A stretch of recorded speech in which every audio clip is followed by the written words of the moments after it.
So this morning we were looking into the basic instruction on the walking and sitting. As I said, this meditation is encompassing beyond just walking and sitting. It also involves into our um, all the daily activities. That means every small little activity that you do can be transformed into a meditation practice. Tonight we are going to look into that area. And also we're going to look into where the mindfulness also comes in. And see how the mindfulness is being applied to all our activities, our walking, our sitting. And we see how this mindfulness, it helps to sustain and maintain the development, the progress.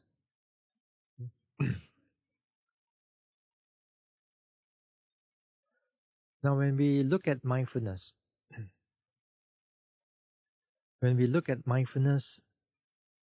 in this Vipassana meditation, firstly, we must not assume that any form of mindfulness is all the same thing. Outside, if you were to take up some mindfulness meditation, it may not be Vipassana meditation. Vipassana meditation, it needs mindfulness. It needs the strong, continuous mindfulness. But Vipassana meditation is not just mindfulness meditation. It's more than mindfulness meditation. When you do this Vipassana meditation, this insight meditation, then the two key ingredients has to be developed mentally. Yeah.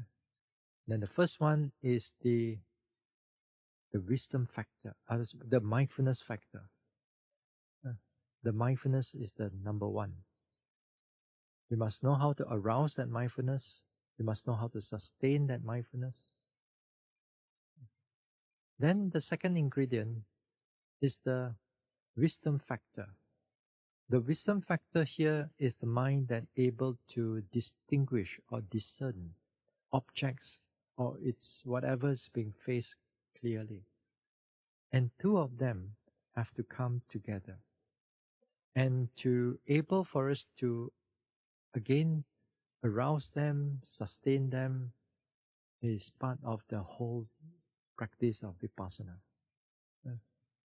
If you are missing this wisdom factor, or the mind can able to distinguish objects clearly, if you're minusing this part, then it's no more Vipassana. It's just only mindfulness meditation.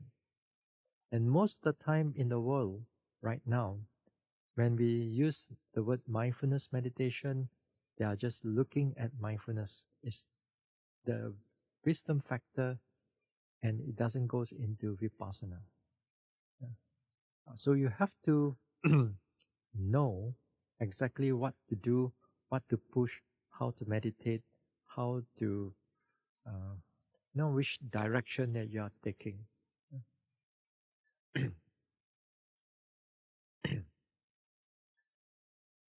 Now, mindfulness. The Pali word of mindfulness is sati. S-A-T-I. This is something that you have to learn. There's a few things that you have to, at least in the Pali language where the Buddha used. So at times when you read the text, the Buddhist text, you may find this word sati.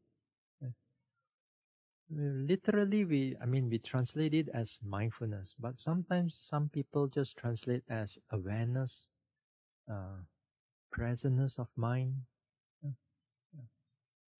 Okay, they are all in a way the same, in that category. But in order for us to develop Not just any mindfulness, but to develop a strong mindfulness, then we need some effort to be put into it. Not just only physical effort, but also the mental effort. And more importantly, of course, is the mental effort. Yeah. Physical effort, it helps, it support.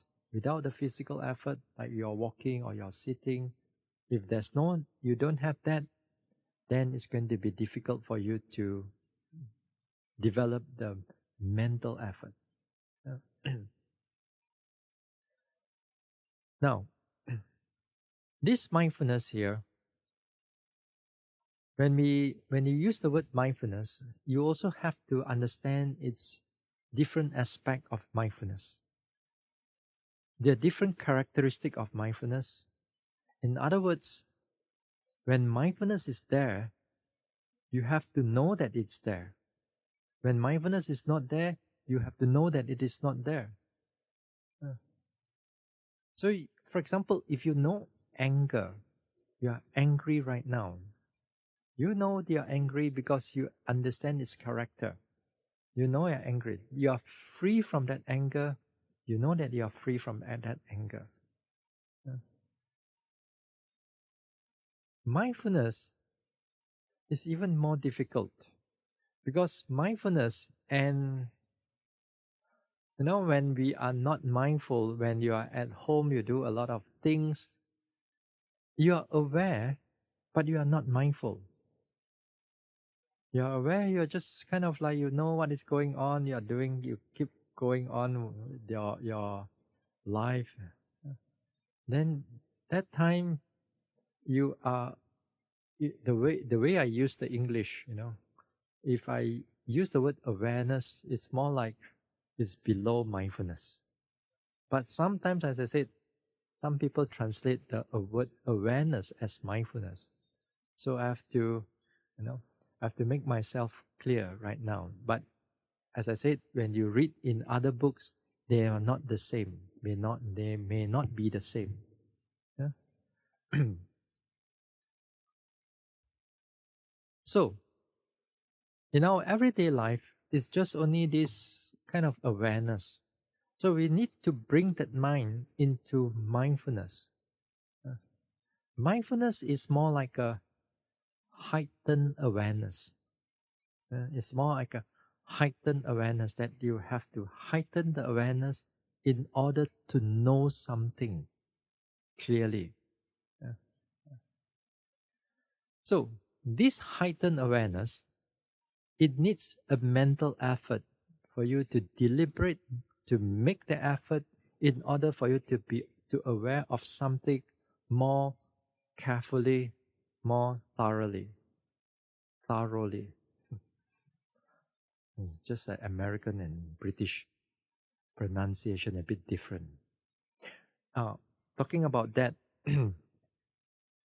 the English that I use is more like a Malaysian English, British type of English. So there are a number of words that may not be the same as over here. Like for example, you use the word Noble Eightfold Path. In Malaysia, we use Noble Eightfold Path.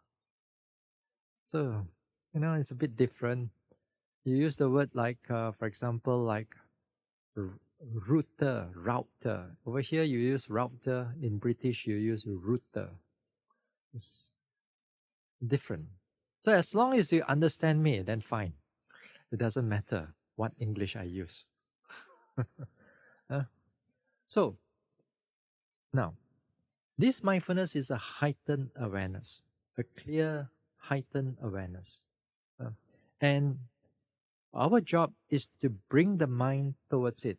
The development of the mind, development of this vipassana is to make sure that we have that clear, heightened awareness, which is we call mindfulness.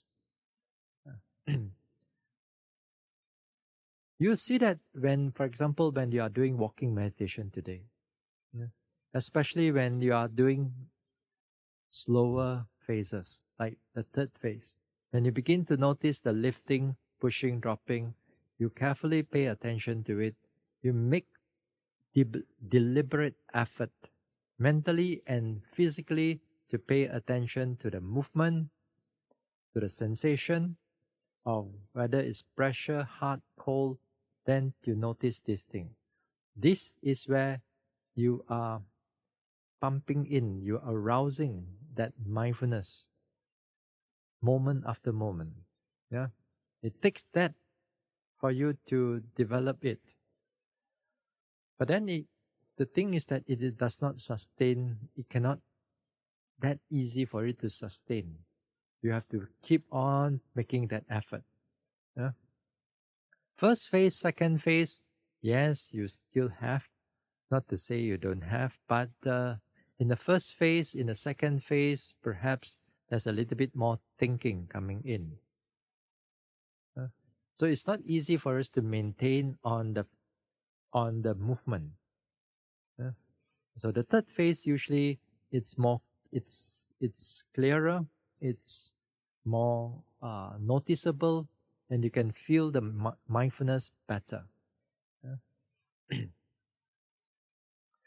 The other thing also you have to take note of this mindfulness is to check yourself whether you are in the present moment. The word present moment or here and now is also another crucial aspect of mindfulness. A present moment has a sort of different layer of present moment.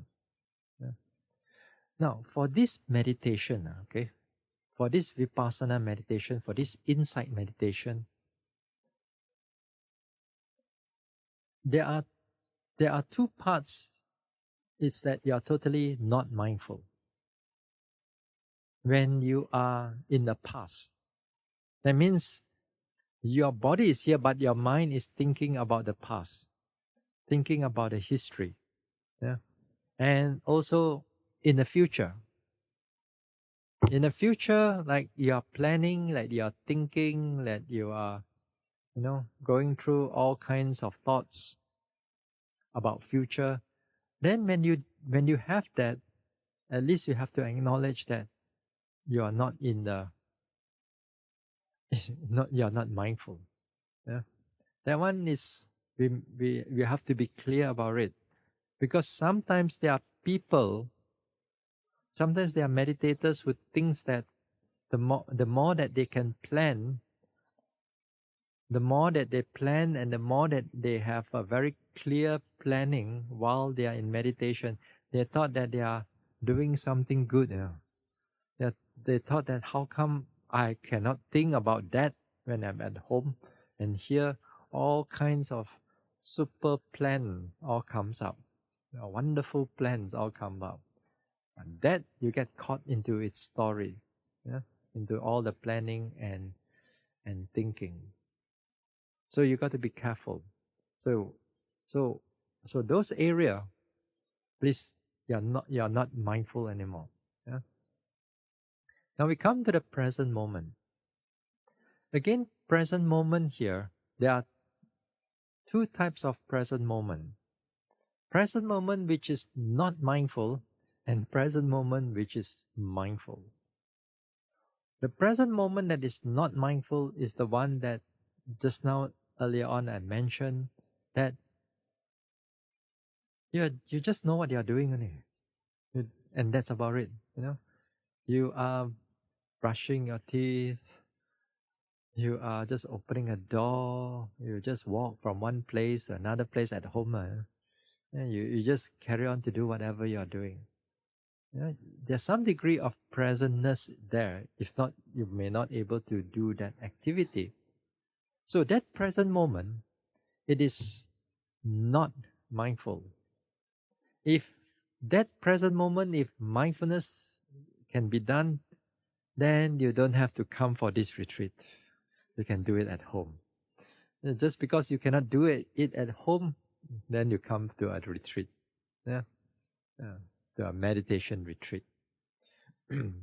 So that type of mindfulness is not the type that we are. That type of presentness is not the type of mindfulness that we are looking for.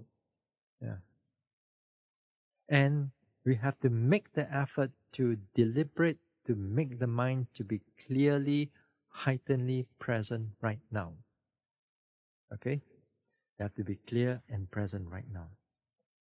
And then in order to help new yogis, the new meditator, in order for you to get the right type of mindfulness, is to make sure that your attention goes to the sensation of the body or the movement of the body. Throughout the whole day, or throughout this morning, I've talked about is mostly like noticing your walking, which is body, movement, lifting, pushing, dropping, all these are body. Rising, falling, sitting, pain, and all that thing, all connected to the body. And we don't touch on the mind much yet. Yeah. Not to say the mind is wrong. It's just that when we go into the noticing the mind, if you are not skillful, if you are not able to understand how to actually deal with the mind, you will end up with more thinking or hallucination sometimes. Yeah? And that is worse. Yeah? You believe that everything is all, you hallucinate to be real. Yeah? Now, even with the present practice right now, when you are meditating and you are thinking, let's say, and you are thinking of something present, for example, while you are sitting, and then you are thinking of something happening in the present. Who opened the door? Because you hear some sound. Who is next to me? Because again you hear some sound. Yeah. Who turned on the light? Who switched off the light? Everything is happening here and now, but you are thinking. That also, you are not mindful. Although present, but you are not mindful. Yeah. Later part, another day, a few more days, we're going to look into even turning the thoughts, the thinking, all these things into meditation practice also. Not to say cannot. It's just that not good for now. It's always good to come back to the body. Right? Everything can turn into meditation practice. Even the thoughts also, but not the story, but the thoughts. We're going to look into that a bit later. When you want to do that, make sure you must have good mindfulness, good amount of mindfulness after you have developed for a number of days. Then only we can look into the thoughts and the thinking process a little bit more. Yeah? But here, our strategy right now is to make sure that you have as much mindfulness as possible. That means to keep the mind as alert or as clear as possible while we are here in this retreat. To keep the mind in the present and to keep the mind, heightenedly aware of what we are doing, we have to extend it to all our daily activities also. Take, for example, a simple example like brushing your teeth. At home, you have your own habit of brushing your teeth. And you just want to get it done with it. Yeah? Well, over here, you have to do the same thing, but slower. Slower, and you pay attention to it a little bit more. Yeah? You brush the way that you brush, or the way how you clean your teeth. It's not important how you do it. What is important, are you alert? Are you mindful while you are doing it? That is the area I want to do that. How to do it, you ask your dentist. You don't ask me. I want you to be, my job is to make sure that whether are you alert, is the heightened alertness is there while you are brushing your teeth. You do whatever you want, but are you alert? Are you aware? So if not, you ask yourself, am I alert right now? Am I aware right now? You cannot do like what you do at home when we are in a way not mindful, not fully alert of what we are doing. Okay? So you have to be that. And then extend it to all other things. For example, like uh, you want to open a door, you want to close a door. Don't take it for granted anything over here. Even opening the door, closing a door, you have to learn to stretch out your hands slowly and touch the door and feel the pull, feel the sensation as you push or as you pull the door. As much as all these small little things like you're wearing your shoes, you're wearing your socks, taking it off, changing in a shower, those things are, those things are very helpful for us to exercise our mindfulness onto those things. It helps you to um, to help your sitting actually. All these daily activities also, when it accumulate up, it will transfer into your sitting meditation, and at least it helps your sitting meditation to become clearer in a shorter amount of time. If not, if you just take everything for granted, you rush, you open, you just want to move from one place to another without being present, then, well, mindfulness is not going to come in. You are just following your habits only. So we have to make a stronger effort to notice all these small things. Yeah. Now, mindfulness also is another way of, just now we said about heightened awareness. The other opposite of it is non-superficial, or the equivalent, sorry, not the opposite, the equivalent of it is non-superficial. And it has got a different meaning also, although the English is just synonymous. But when you do a practice, sometimes there is a difference between heightened awareness and non-superficial. Non-superficial here is that, as the word says, is that you must not be at the surface. You must not be just knowing things as just like our our habit of just opening a door, closing a door without mindfulness. That is called superficial. Non-superficial means you have to, again, it's the same thing, you have to make the effort. You have to know that you are superficial, you know that you are not mindful, you know that you are not clear, you are there but you are not making an effort. At least you know what is superficial. Then you make the effort to become more thorough, to become aware, alert of what you are doing. Yeah. So you have to transition the mind from non-superficial from superficial to non-superficial.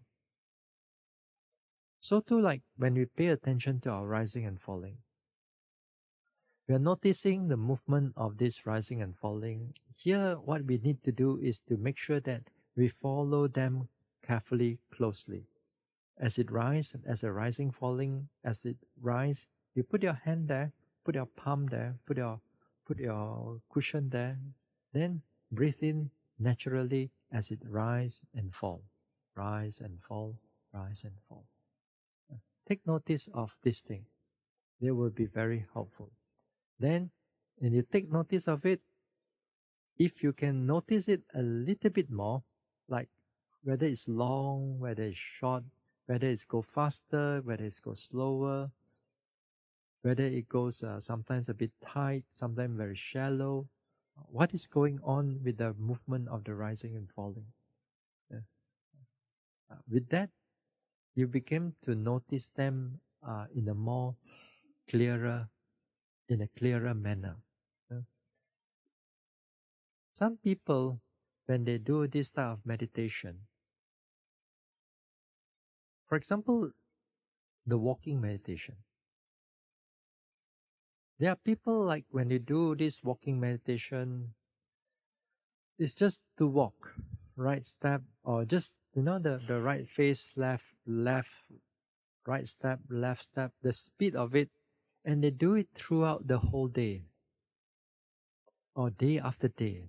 But they don't even bother to really do it as a meditation. After all, it's just walking. So with that, these are all superficial. You may come from other meditation retreats before in the past, wherever you are. But again here, when we're not doing this walking meditation properly or carefully, then you will just only just right step, left step, and you just walk around the whole place, the temple, and that's about it. That's called superficial. Yeah. So we got to make effort. At least when we are making the effort, at least you know that when we are mindful, you know you are mindful. Yeah. When you are not mindful, you also know that you are not mindful. Yeah. What else? Now, another thing about this mindfulness is to what the English word they call it non-heedlessness. Non-heedlessness. Yeah. In a more simple English, it's non-forgetfulness. Yeah. But here, the word forget is not about forgetting about your past, about forgetting about what you have done, and so on. It's not in that area. It got a bit of mindfulness there, but we are not looking at what we're talking about the forgetful in that sense. Non-forgetfulness here or non-heedlessness here, what it means that you don't forget your meditation objects. You don't forget your meditation object. You are supposed to keep paying attention to your meditation object continuously. From one object to another, from one action to another, you have to notice them continuously. Forget means that it means that you already like gone into your senses, you begin to look at something else, you begin to hear something, and then you get caught up with the hearing, or you see something, you get caught up with the seeing, then you forget about your meditation object. Or you sit down, you watch your rising, falling, then you go into thinking, thoughts. Then you follow into thoughts, then suddenly you realize that you have to meditate here. Then the whole thinking stops. Then it goes back to whatever object that you are noticing. So from forgetfulness, it goes back into mindfulness. So here it means that you have to keep staying with your object. The moment you goes into others, all the senses, it's so easy for you to be forgetful. Yeah. Again here, in the beginning part of Vipassana meditation, the seeing, the hearing, the smelling, tasting, and so on may not be so important yet for now. But later on, You'll also become one of our meditation object also. Yeah. We have to learn how to take note of the hearing without going into thinking or judgment and so on. So it's just hearing as hearing, seeing as seeing. But that, it takes a bit of explanation. The best way for now, when we are walking from one place to another, is always have the discipline to avoid them as best as you can. Yeah. Some of you, even this morning I mentioned that you walk from one place to another, you have to keep your eyes 5 or 6 feet in front of you. But some of us, it's like sitting, walking there, and then everything is so beautiful, everything is so nice. Look at the pond, look at the trees, look at everything, except meditation. That's how you lost your mindfulness. Yeah. It's so easy for us to get lost into mindfulness because a lot of things are very attractive to us. But after the next few more days, it all looks the same thing. Hopefully, the mind can come back.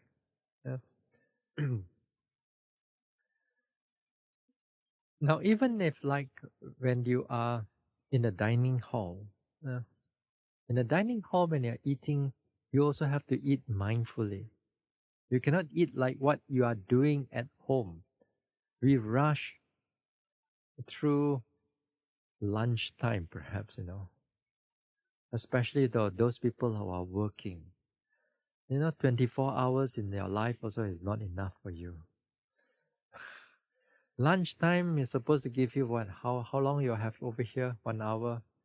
But we have to do it so fast. Here you have the time.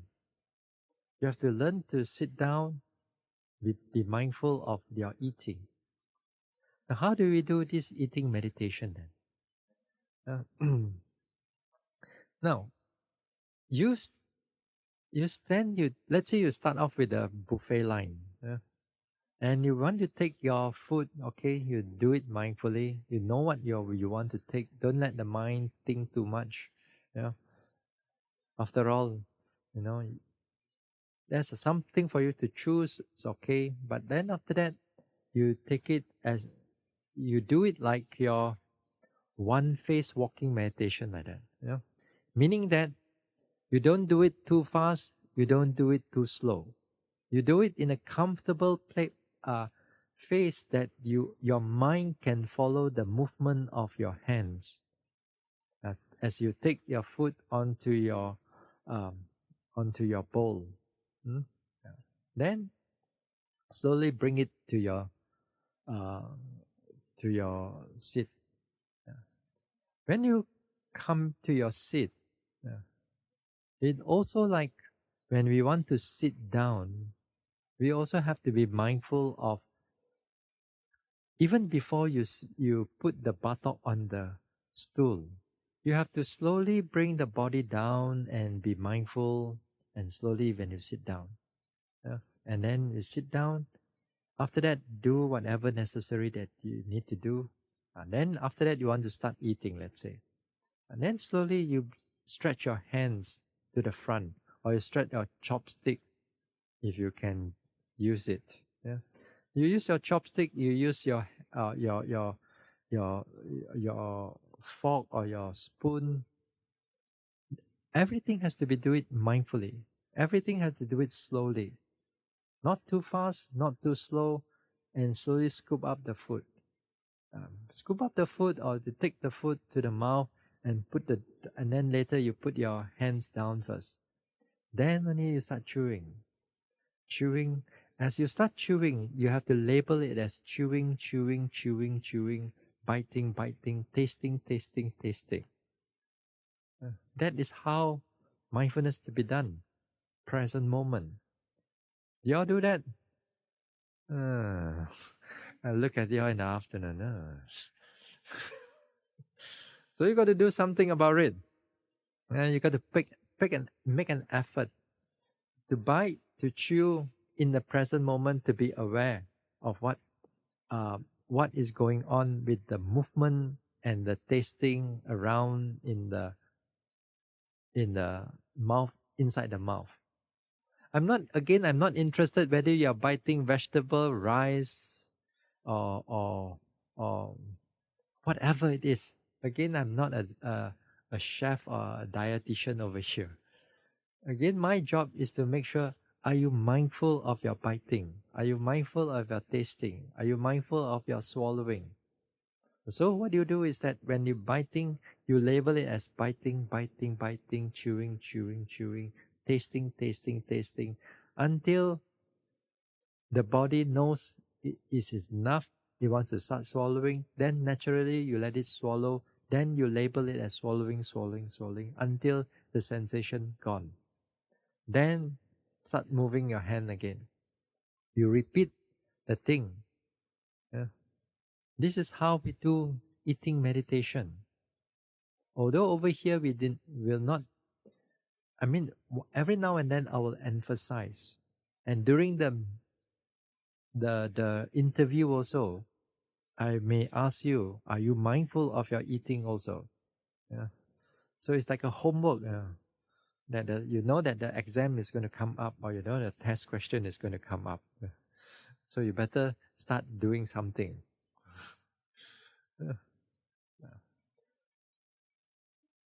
In other places, there's this eating meditation. You got to sit there for 1 hour. Slowly you have to eat.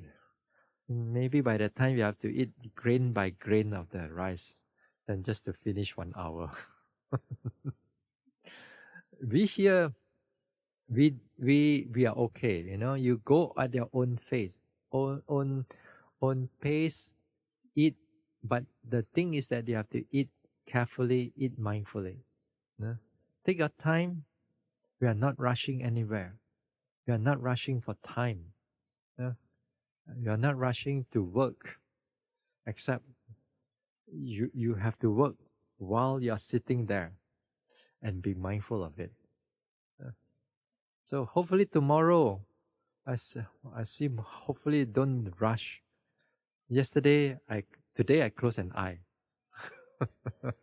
Tomorrow my both eyes will be open. Yeah. So do learn to be mindful of our eating. Yeah. Also, together with the washing of the plates, washing of plates and like buffet line, of course, you may not able to do it too slow because there are people in behind you, people in front of you, they are waiting. But when you are sitting down on your table, nobody is waiting for you that time. Yeah? Nobody is pushing you away from the dining hall. So take your time. Take your time to sip and be mindful of your beverage, of your drinks. Be mindful, be clearly knowing what you are being happening there. Yeah. So this is something that is good for all of us to do. You see, if you're able to all these daily activities in the eating, in your own room, you open a door, close a door, in your toilet, you're mindful. All these small little areas of mindfulness, you accumulate it up. You see that later on, all these things will be tremendous. It makes the mind tremendously powerful. And when it's powerful, it makes it alert, it makes it calm, it makes you, when you pay attention to your objects, you may notice them very clearly. Yeah. So in the first few days, that's why the mind is not that clear. So you have to make the effort to be mindful.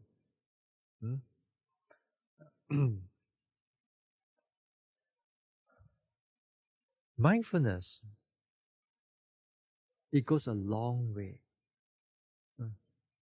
The thing that just now I mentioned is to help you to start off with this vipassana meditation. But there are a lot of other things when you have developed to a sufficient degree of development. you begin to see this mindfulness has got its own deeper characteristic, more more um, more subtle characteristic, but it's happening, helping in our practice too. They are not so prominent yet, not at least not yet. The more prominent one that all yogis have to notice is you have to take note of the presentness of the mind being here. If you are not sure about the mindfulness, you ask yourself, am I mindful? Am I being here? Every now and then you have to ask yourself, am I here? Am I mindful? Is the mind present? Something like this. Then put the thoughts aside, then come back to notice your sensation. This is how the vipassana has developed from the beginning. In a more deeper aspect of mindfulness, you will also begin to see that mindfulness has more subtle aspects. One of the things is that it has a quality of acceptance.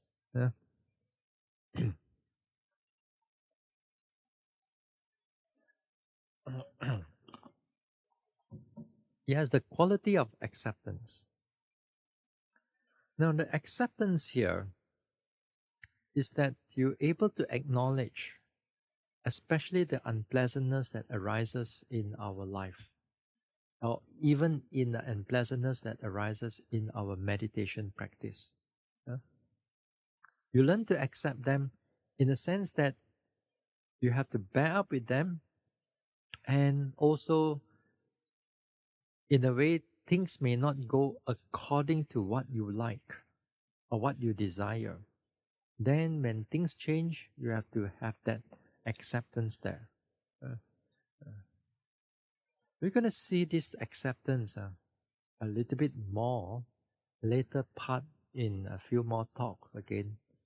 We're going to see that for like some acceptance, we learn to, accept this, accept that. But when the things are really challenging, you see that how much can you really accept.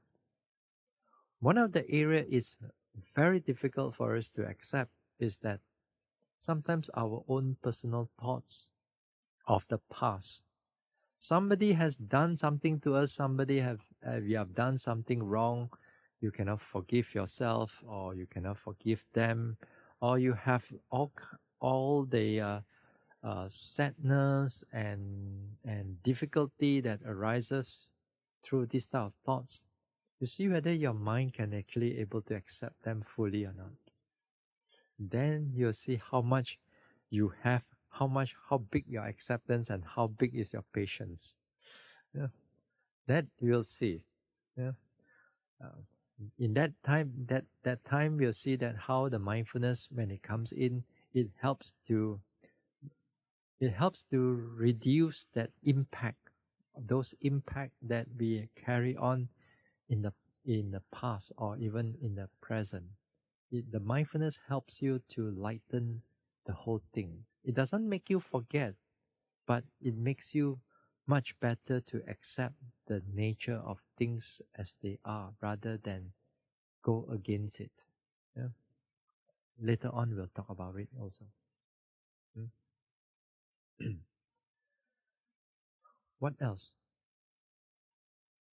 In a more deeper aspect of meditation, we also talk about balancing the state of mind.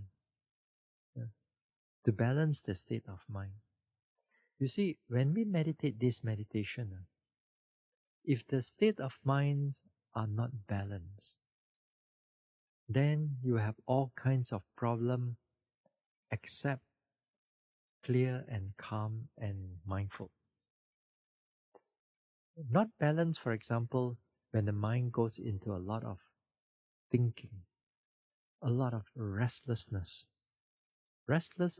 So restless, it's so agitated, the body is agitated, the mind is agitated, cannot able to meditate, then you find that the mind is out of balance right now. Yeah. When you come into balance, that means the mind is alert, clear, able to notice what is going on. Yeah.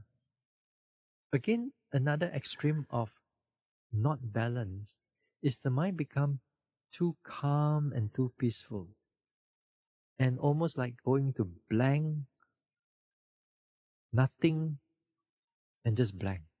Or some people is just calm, peace, and that's it. That one, it feels good for some people. For some yogis, it feels good. That's where a lot of people get stuck into it without really realizing that they are not going anymore further. But to them, they feel that it's something wonderful, because in my life I got so much of thinking. Right now I'm so calm and peaceful. Who don't want that, isn't it? But that is exactly, it's not for us to get stuck into those things. Our vipassana is going between these two extremes and to know what is happening here and now. Whether it is agitated mind or calm mind, the mind also has to know them as they really are, not just get attached to them. Yeah? So the balance part is that the mindfulness able to aware of this type of states, and then it helps the mind to come back to the center, that it able to notice, and the mind is alert of what is going on. Yeah? So that one, it's more, uh, more uh, deeper aspect of it. Yeah? It takes also sometimes a number of talks just to talk about what is called balance, a state of mind when you need to balance it. Yeah? It's also like a skill. Like, for example, you want to do some cooking. Yeah. How much ingredient to put in, and how much fire for you to, or how much heat for you to turn on, or to the middle, or to full, or to the low side. This one, you are skillful at those things. Yeah. Meditation also, in Vipassana meditation also, there are going to be a lot of fine tuning also. And how much you're going to tune your effort, how much you're going to tune your concentration, how much you're going to tune this, how much you need to push, how much you need to hold back. These are also part of the skills in meditation. And everything happens in the mind. Yeah? That one, it comes with later on. Yeah? Now,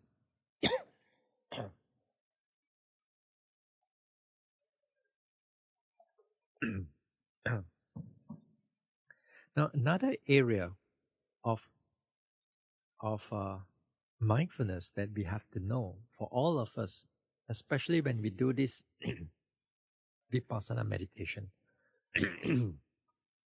is to understand the cause for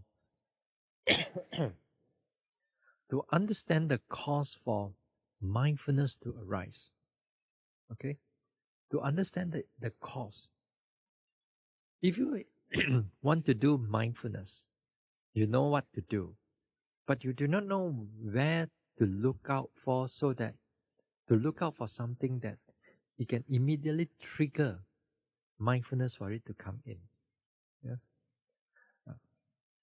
Now, for the mindfulness to come in, the principle is this: you have to look for an object which is dominant to your attention. Dominant to your attention. Other words is that it is clear to you in this present moment. Right now, if it's clear compared to other sensation of the body. If that one is the clearest, you put your attention there, then mindfulness arises. This is what it means. Prominency of an object. Yeah? When you do this walking meditation, a lot of your sensation and movement, it happens around the feet area. So if you continuously paying attention to the feet area, you keep moving the sensation, then mindfulness arises automatically. And it's easy for the mindfulness to arise because comparatively to other sensation of the body, and they are not that clear. So if they are not that clear, you don't have to pay attention to them. So take note of the one that is clear to you. Okay? You brushing your teeth. Yeah. When you brush your teeth, other like your standing, your sensation, or other parts also is there. It's not, doesn't mean that it's not there, but they are not prominent. What is prominent right now is that the hand movement, your sensation that you feel, those areas when you feel them, these are what we call the prominency of the object. So you pay attention to them, they become they help to arouse that mindfulness. So to like sitting also the same thing. You sit down, you watch your rising and falling. If it's clear, you pay attention to them, mindfulness come in. If it's not clear, you shift to another object. For example, you shift to touching, and learn to feel the something on the touching here. If itchiness arises later on, let's say, and the itchiness become prominent, then pay attention to the itchiness. Itchy. If the let's say the touch is clearer than the itchiness, maybe the itchiness may be a little bit minor here and there. If it's not that clear, then we don't have to pay attention to it. We just stay with the touch sensation, touching, and feel what is going on. If later on the pain arises or the numbness arises, then here we bring the attention to the numbness. Then we note numbness. We forget about rising and falling, forget about the itchiness, forget about the sensation of the touch. Then we note touching, numbing. And you see how the numbing or the pain starts to develop in that sense, in that way. This is how the principle here is the predominance of an object. That means it's more dominant, it's clearer compared to other sensation or other objects. This is something on this mindfulness. So make sure that tomorrow, or you make sure that you make sure that your mind stays in the present, and to all these activities, try to pay attention to these activities. It will help you in your development. All right. So we stop here for tonight. We'll continue another talk tomorrow night. Okay.